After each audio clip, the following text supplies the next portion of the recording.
nongeye kugusuhuza cyane ukunda kunkurikirana. Isi ni Gatebe Gatoki bro, ubu uri mwarimu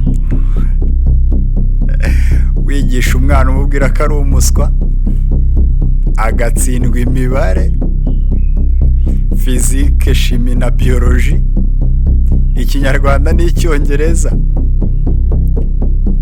bikazarangira kubanye diregiteri kubera ko papa we niwe mushoramari ukomeye wa nyiri ikigukoraho. Jya wihangana, isi niko yimereye bro.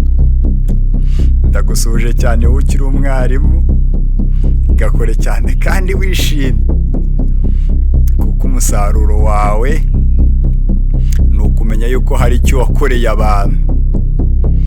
Jya wishimira ibyo wagezeho bro, Imana ijya iguha umugisha kuko na Kristo nawe yari umwarimu, nawe wigisha ijambo ry'Imana muri fizike n'imibare.